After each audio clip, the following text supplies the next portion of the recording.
for better or worse. I do have our scripture today comes from 1 Kings 19, 4 through 14. And if it is okay with you all, Ava Gray has asked to read it. Yay. So that is... Good for you. Get out of the way. But he himself went a day's journey into the wilderness and came and sat down under a solitary broom tree. He asked that he might die. It is enough now, O Lord. Take away my life, for I am no better than my ancestors. Then he lay down under the broom tree and fell asleep. Suddenly an angel touched him and said to him, "Get up and eat." He looked, and there at his head was a cake baked on hot stones and a jar of water. He ate and drank and lay down again. The angel of the Lord came a second time, touched him, and said, "Get up and eat, or the journey will be too much for you." He got up and ate and drank. Then he went in the strength of that food 40 days and 40 nights to Here. the Mount of God. At that place he came to a cave and spent the night there. Then the word of the Lord came to him, saying, "What are you doing here, Elijah?" He answered, "I have been very zealous for the Lord, the God of hosts, for the Israelites have forsaken your covenant, thrown down your altars, and killed your prophets with the sword. I alone am left, and they are seeking my life to take it away." He said, "Go out and stand on the mountain before the Lord, for the Lord is about to pass by." Now there was a great wind, so strong that it was splitting mountains and breaking rocks in pieces before the Lord, but the Lord was not in the wind. And after the wind, an earthquake. The Lord was not in the earthquake. And after the earthquake, a fire, but the Lord was not in the fire. And after the fire, a sound of sheer silence. When Elijah heard it, he wrapped his face in his mantle and went out and stood at the entrance of the cave. Then there came a voice to him that said, "What are you doing here, Elijah?" He answered, "I have been very zealous for the Lord, the God of hosts, for the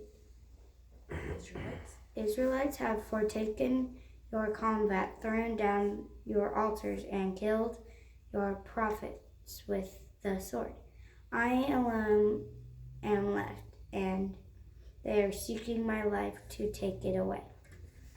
Thank you. So I have been known to lose things in my life a lot. The running joke in my family is that it's a wonder I haven't lost my child yet. The good thing is she's pretty loud, lets you know she's around. Can't really miss it. It's quite helpful. And for some odd reason, you know how you have these memories that you hold in your head that are really, really vibrant? And I can remember Easter in 7th grade very vividly. Perhaps because we were on spring break and at the beach with my aunt and uncle and then very small cousins who are now, 6'5". And like Ava does now, my Uncle Greg was, and still is, quite entertaining. Yeah. Maybe it was because my friend and her family were at this same beach, and so I got to escape for a few nights and spend time with her. I don't know why, but I remember that trip quite well. I remember, getting this pocketbook that I had just, wanted for so long, right? I remember this beautiful, it's early 2000s, very chunky fake pearl bracelet with a bow, right? I remember being so excited to go take these new things to the mall on one of those days when I got to stay with my friend.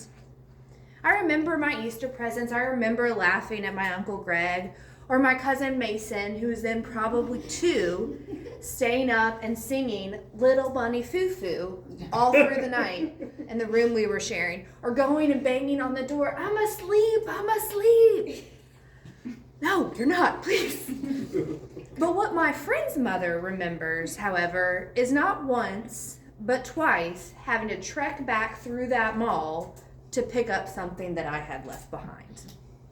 Maybe it was the purse I'd set down at various points, or that beautiful fake pearl bracelet that I took off in a bathroom and had to go back and get. Right?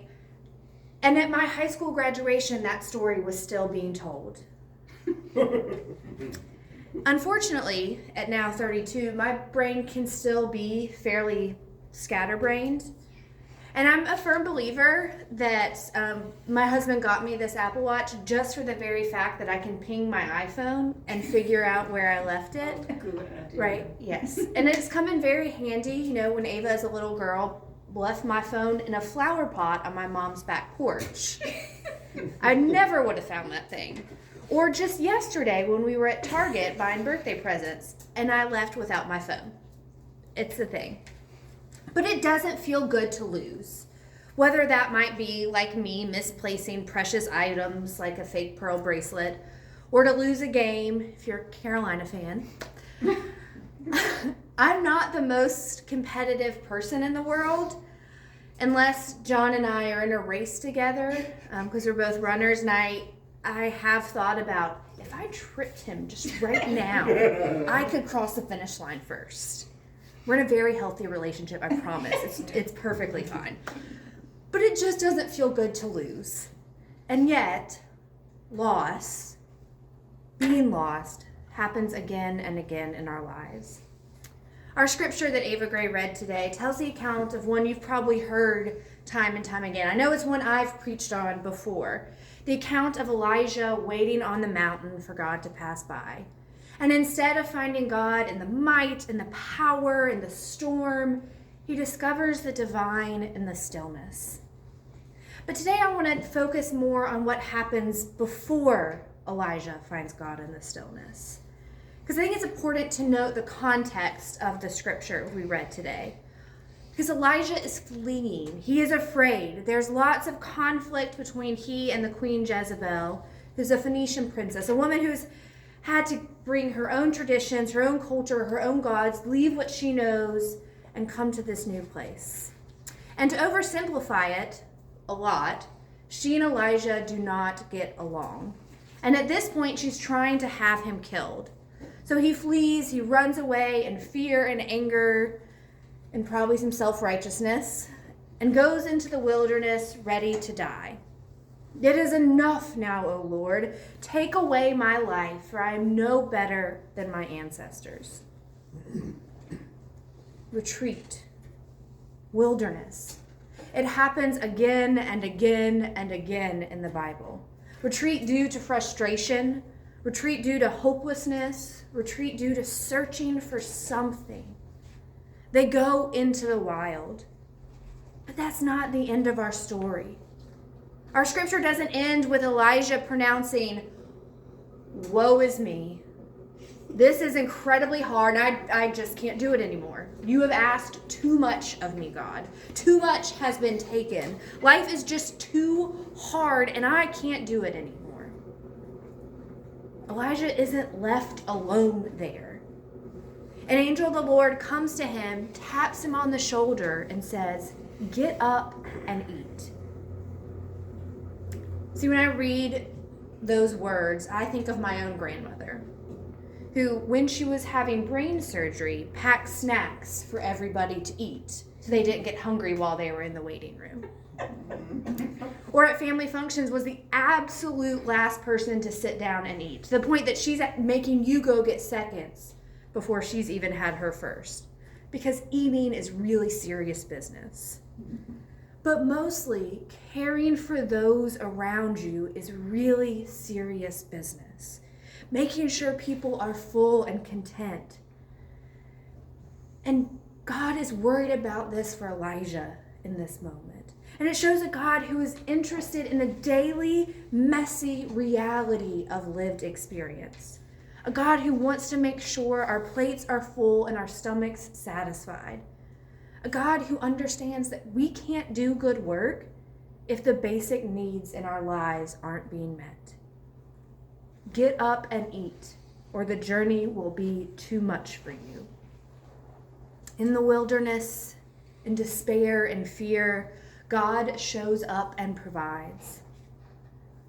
We have a 2-mile stretch near our home. We live near Guilford College, and then we have the Guilford Woods. And, there's lots more than 2 miles. We usually do this little loop, and I often take Ava Gray into these woods. I'll walk with John and our 2 dogs. I'll go alone and put my headphones in and listen to a podcast.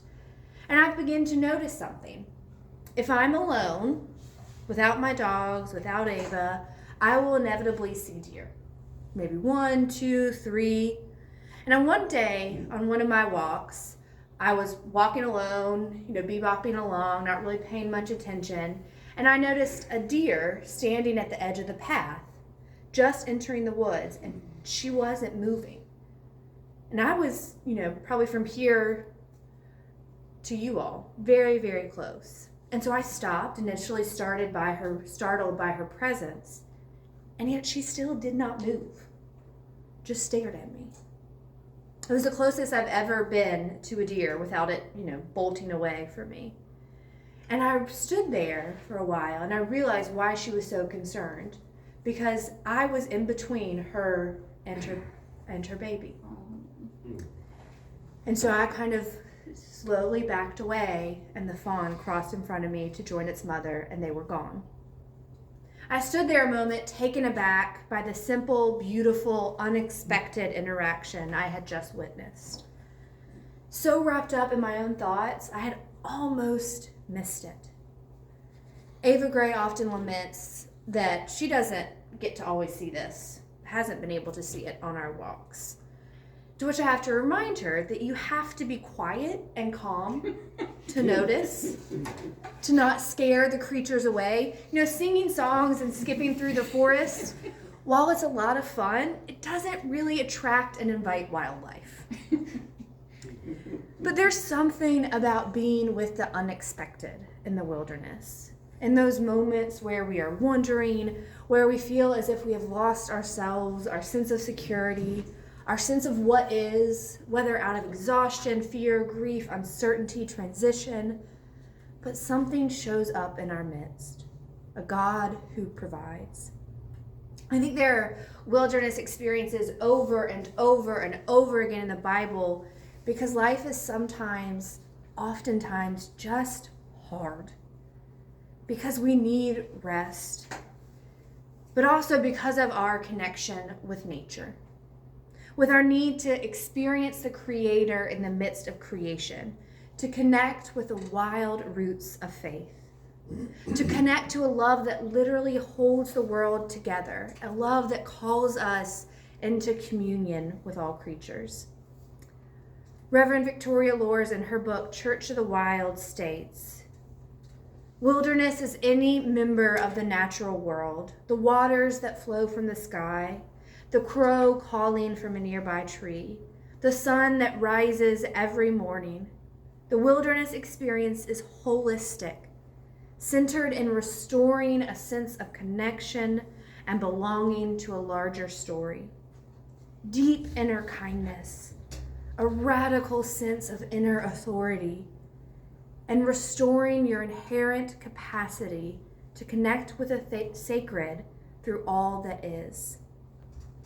So my invitation to all of us on this Sunday morning, with all that sits with you today, all that you brought with you, all those moments where you feel lost, to follow the example of Elijah, to escape into wilderness, to have nature and sacred meet you, to express your laments fully as Elijah did, to be honest with God, with ourselves, and find a God that shows up, that understands our need for sustenance and renewal, a God that provides, that sustains us for the journey and meets us in the stillness.